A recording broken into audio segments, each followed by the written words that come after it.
We've all seen the NHTSA, the National Highway Traffic Safety Association's campaign on Click It or Ticket, and I'm almost positive that we all wear safety belts when we conduct or are passengers in vehicles. But why has the NHTSA not put out a campaign for motorcycle helmets? Like no helmet, no ride, or headlights can be replaced, heads can't, or even Knievel wore a helmet. Hashtag wear it for life. These are all great examples that I found on Google when I typed in helmet campaigns.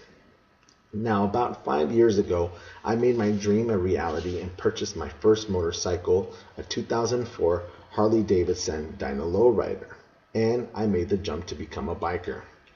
Along with that, since I live in the state of California, I have to wear a helmet at all times. I purchased a half helmet because that's what my friends were using and that's what I thought was cool at the time. Everything was great until one day my mechanic, Dan, your stereotypical biker, tall, bald, bearded, no tattoos though, kind of guy, came up to me, built enough courage to talk to me, and asked me if I liked the way my face was arranged. I was a little perplexed by the question and asked him why. He said that if I didn't have better protection, referring to my helmet, I would have a problem if I ever went down. Now, Dan had over 20 years of experience, owned 30 or plus more motorcycles, and he knew a thing or two about riding. He told me about the time that he went down, and it wasn't his fault. A car had swerved into his lane, and he had no other option to lay the bike down. He went sliding across the pavement, and he has a really nasty road rash on the left side of his chin. After seeing that rash, I went ahead and invested in a full face helmet. Now, what I want to know is why we still have states out here in the United States that don't have any laws that require motorcycle riders to wear helmets, and why do some states have restrictions depending on age, experience, permit, or even license? I believe that all states should require all motorcyclists and passengers to wear helmets at all times. And when I mean all riders, I mean everyone, regardless of age, experience, permit, or license. And yes, there are still states with no laws in place. Some of them have restrictions on age, and some have the universal law in place. So why wear a helmet? What does the helmet do? What purpose does it serve? And what do we need to do on our part to change the laws? In fact, currently right now in the United States, there are 3 states that don't have any laws that require riders to wear a helmet. That's Illinois, Iowa, and New Hampshire. 28 states have some restrictions in regards to age, experience, and so on. And 19 states have adopted the universal helmet law. All this information can be found on the Insurance Institute for Highway Safety webpage at iihs.org. Well, back in the 1960s, states were required to have helmet laws in place for federal highway construction funds, and by 1970, almost every single state had a helmet law in place. But sometime in 1976, states lobbied Congress to stop the Department of Transportation for assessing financial penalties on states without helmet laws, according to the IIHS.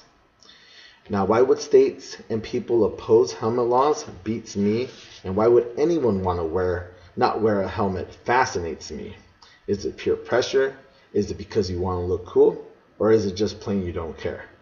Well, according to a long-term study conducted by Professor Harry Hurt for the University of Southern California Head Protection Research Laboratory, you are 5 times more likely to suffer a serious head injury if you have an accident while not wearing a helmet than you are if you crash while wearing one. Given this evidence, you would think everyone would be willing and able to wear a helmet, right? Well, wrong. People have argued the fact that helmets break necks, block vision, impair your hearing, or just too uncomfortable to wear. But oddly enough, all these claims have been proven to be missed by every study ever conducted, according to the Complete Idiot's Guide to Motorcycles. There have been stories over and over again that every biker hears about a biker falling awkwardly and suffering a concussion, memory loss, or even death, but not breaking a single bone. And all of this because the biker did not wear a helmet. Now, why we play with death?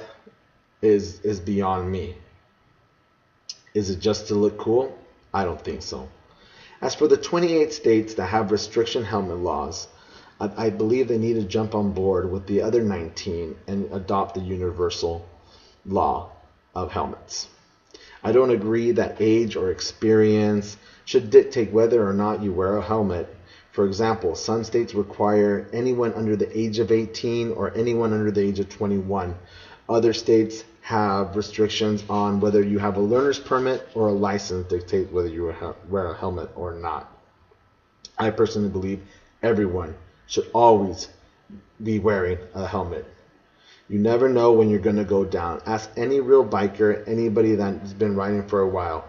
They'll tell you that when it's your turn to go down, it's not going to be your fault. Most likely it's going to be something else that dictates whether you go down on your bike. And for this reason, helmets are made. They're made to protect our head.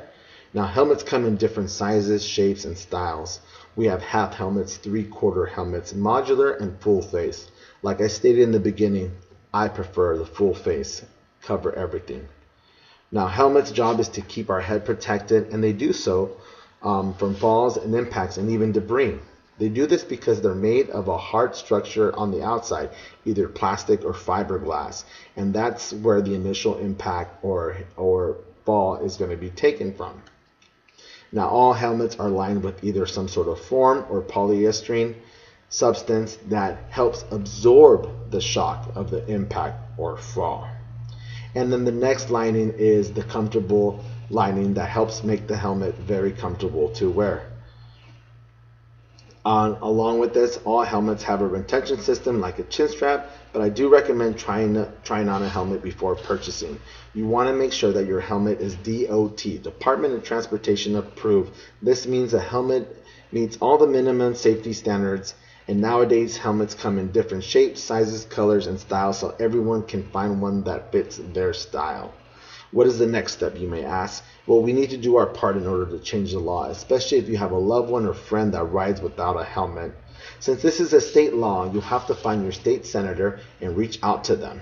But before doing that, I recommend doing some research and finding out how outdated your law is and what you can do to change it.